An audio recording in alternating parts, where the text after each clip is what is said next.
Well, kids, it's been 3 weeks of a roller coaster, maybe more now, I don't even know. I've been in a time warp. Some of you might have heard that Fuzzy Ninja was not well. She'd stopped eating for a while and then completely stopped eating. And I took her to the vets. They said she was severely anemic after I spent $500 on blood tests. Severely anemic and pancreatitis. And they concluded that she would need blood transfusions immediately. And who the hell has cat blood? And on top of that, 10 to 20 G's just to extend her life, so we might be able to find out what's causing the issue.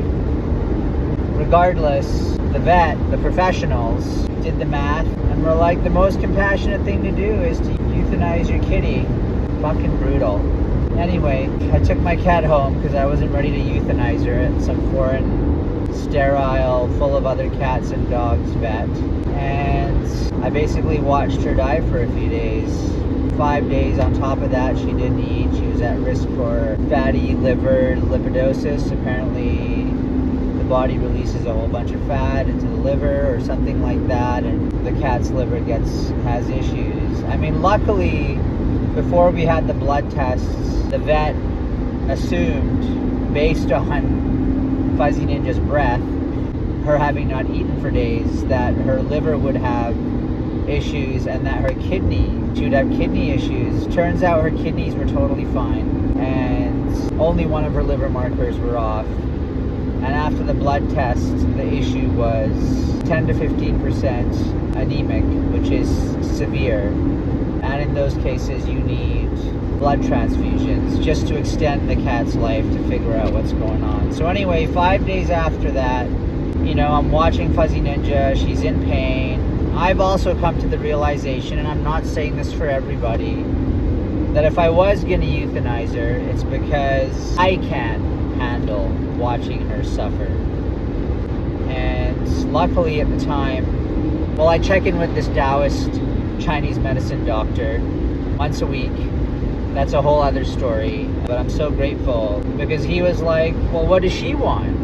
Because the options were euthanize or throw a whole bunch of medical interventions at her, hoping that one of them would work, and or blood transfusions. I don't have 10 to 20 G's for that, and I definitely don't have the heart to be poking and prodding her. And when he asked me that, I was like, she doesn't want to be in a hospital. She doesn't want to be poked and prodded. She wants to be left alone. She wants to deal with things the way she wants to deal with things. And so, anyway, I had this CBD oil for them that I think I used to potentially try and relax them the last time I moved. And my sister had come over, and she knows about oils and things like that, and she said that the oils were actually rancid. So I looked up where to go. I found out that from all of the pet stores, only Mr. Pet seemed to carry it. Bosley's didn't, which made me realize, I don't know what the deal is, but it's not really legal for pet CBD to be available at different pet shops.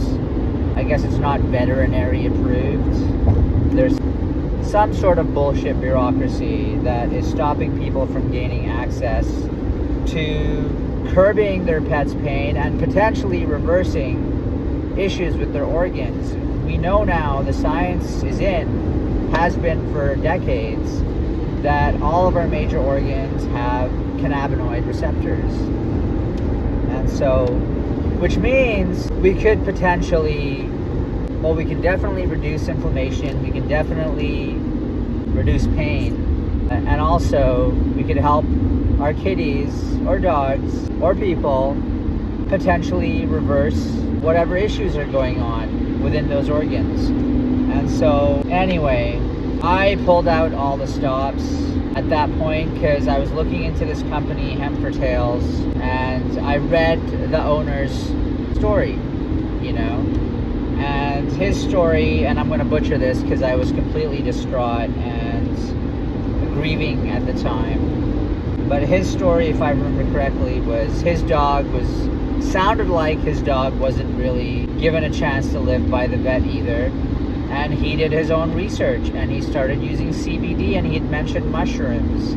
Anybody who knows me knows I've been using medicinal mushrooms for 15 to 20 years now. And she was already dying. She literally didn't have the ability to even retract her claws, so she couldn't even walk on the carpet barely. She could barely walk already. She was so weak. She couldn't even go to the bathroom at one point. And she was just preparing to die, and I just was trying to be supportive. Anyway, I just gave her lots of love. I supported her. I experimented with a bunch of things. I'm not going to say here because people would tell me that, everyone's going to judge. A lot of people tried to act like I was being selfish by not euthanizing her. But actually, sometimes I think a lot of people euthanize their pets because they're being selfish. I'm not one to say throw a bunch of money at a dying animal, but I am one to say, you know what?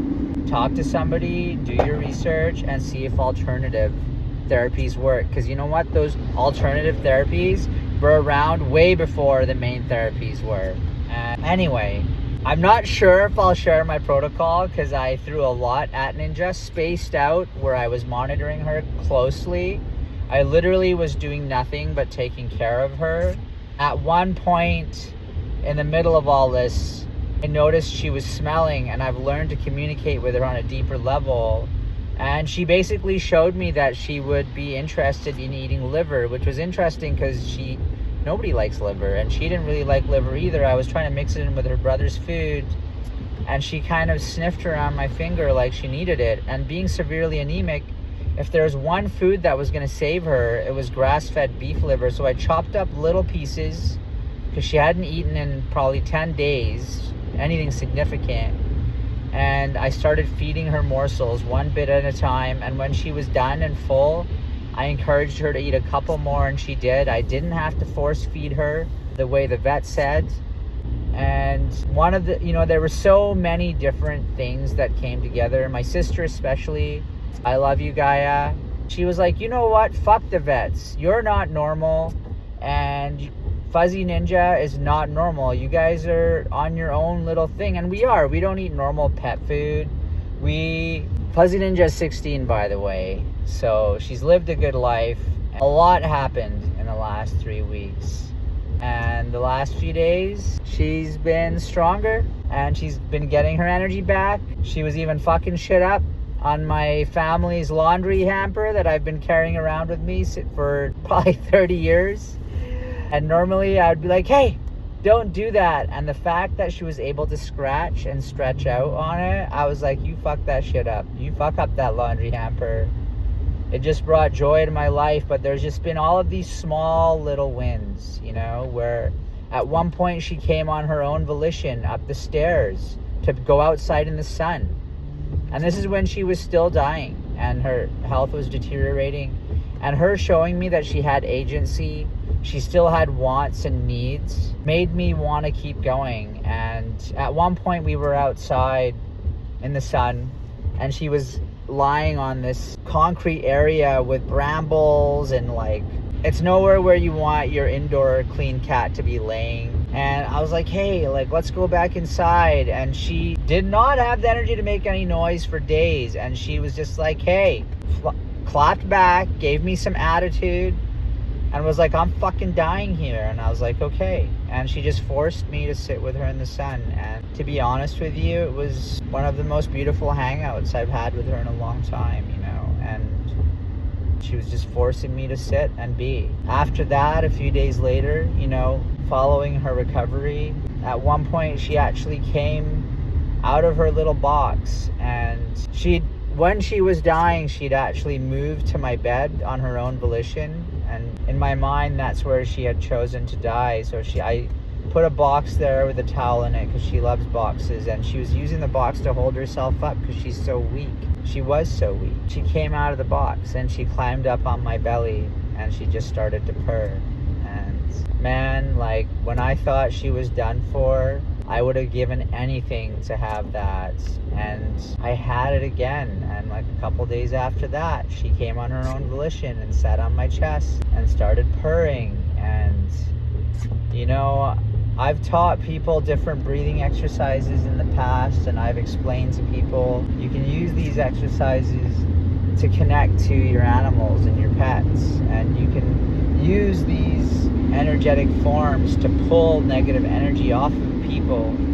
And guys, I've never been so focused, you know, like I don't like to touch people most of the time because I'm so sensitive. And with her, I was just like, I will give you everything, you know? Like when people die, sure, I feel sad and bad, but you know they were selfish and self-centered at some point in their life, especially if they've been in their 20s. But like this innocent, cute little fuzzy ninja, you know, the runt of the litter who's just been with me for 16 years and held it down and loved me unconditionally. Man, like she really lived up to her name. I called her Fuzzy Ninja because you would be sitting there and all of a sudden she'd just be under your arm and you're like, how'd you get there?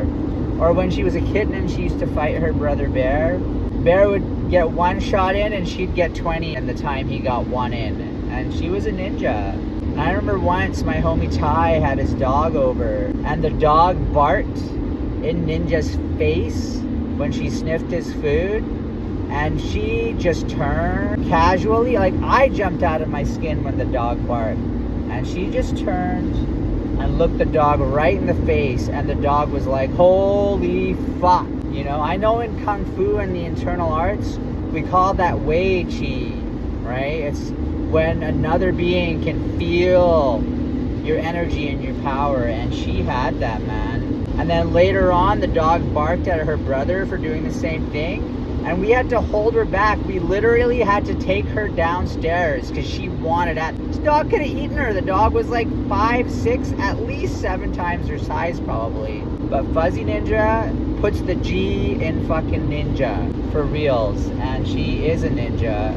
And she's held it down. And she's my little homie, you know. She's this perfect little expression of my internal side, you know. And Bear is the opposite. Bear is the extroverted bro, literally. You know, who's bouncing off the walls and can't focus and is always out to go and get it. You know, there's this Tao that they have together. This perfect balance of yin and yang, male and female, fire and water, you know. And for example, like once there was this fly and it was flying around the room and Bear was chasing it for like 5-10 minutes trying to catch this thing. And eventually the fly just landed near Ninja and she slapped it down and ate it in one strike. And I just want you guys to understand how much I love my little girl. But point being is she's making a comeback, you know. And I'm not a vet, but I know my kitty. Connect with your animals, guys. Like, take the time to connect with your animals. And if my experience has taught me anything, it's don't listen to your fucking vet about euthanasia. Like, go in other directions before you give up on your animal. I'm sorry if you already have. I'm sure that's what was meant to happen. But if you're watching this, you know, when Ninja was on the brink of death, I beat myself up like crazy about so much stuff. It's such a intense mirror, and it shines a light onto all of the deepest, darkest parts we have, our self-judgments, and it's a gift. It shows, you know, like in terms of Ninja living up to her name, like my whole life has revolved around my cats, where they can live, when I can travel, and because I don't just trust anybody with them either. They're my babies. And you know, like some of you know, I do Tibetan Buddhist practices or have in the past. And I even made spiritual vows in the middle of all of this, regardless of whether a Ninja lived or died. And to be honest with you, I'm so much more at peace if she were to leave right now. I would be crushed, but she's leaving on our terms. Her leaving the way we want to. And it's nothing that I forced on her, you know? I know what she wants regardless of what other people think. What other people were trying to tell me, and other people putting their own fear and their own knowledge and ideas about reality onto me. I'm a fringe person. I live on the fringe, and there are benefits to living on the fringe, such as your kitty living fucking 3 weeks longer than the vet expected on her own, and now getting better without medical intervention, without all of the things they said she would absolutely need. You know, I would have been happy with 3 days, but now we're going into third week. Well, it's been over 3 weeks, but we're going into over the third week where she's actually getting stronger and actually like interacting with me and giving me love. And I'm not taking her off the protocol, but if any of you guys want my protocol, let me know. I'm not really at liberty to share publicly because I'm not a vet, and I did do a bunch of weird shit, but whatever, man. Like, she was literally about to die. Like, she was so sick, she couldn't even stick her fucking tongue out to drink water. Even when she tried, her tongue wouldn't come out, okay? Like, I've never seen anything that close to death that didn't die, ever, my whole fucking life. And I don't know, I don't think I'm gonna take her back to the vet. You know, the only reason I'd take her back to the vet is to be like, fuck you. But I don't want to take her back there, man. And on top of that, I'm going to keep her on my protocol, because my protocol has integrated a few things that could potentially tackle the issue that we're dealing with, regardless of what it is. And so, anyway, guys, I love you. It's been a roller coaster. I'm on a high right now. I'm just super grateful and appreciative for all of the knowledge and information that I've accumulated over the years, and how it paid off in this one literally critical moment in my life. Like I was saying earlier, Ninja lived up to her name. From a Tibetan Buddhist perspective, you know, we listen to mantras and songs that are designed to supplicate the heart, you know, and sometimes you'll hear a song and you might not even understand what they're singing about, but you'll feel it in your heart, because that's what it's meant to do. And when I was going through this stuff with Ninja, dude, it was like psychic surgery. She like pierced me right at the point in my heart where life enters my very being. She broke my heart wide open. You know, I've thought relationships and girls in the past had done that, but nothing has broken my heart open the way Fuzzy Ninja did. And I just remember looking at her at one point and being like, this is the trade-off? Like, you know, I'm like, this is what our agreement was? This is why you're in my life right now? Like, fuck, you know? And so I was ready. I was prepping, I was ready, I didn't have a choice. I thought she was done for and I was gonna lose her. But even after those lessons, after all of that, she's still fucking alive, and I feel more alive. And like, wow, dude, what a fucking journey. That's all I gotta say. I just wanted to share some beautiful, good news with you guys. I know the world's pretty fucked right now, but little wins. You know, take care of your sphere of consciousness and what's happening in and around you, starting with your mind.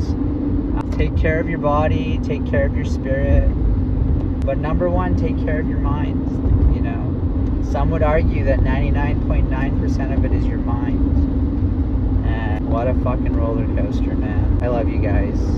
Okay, peace.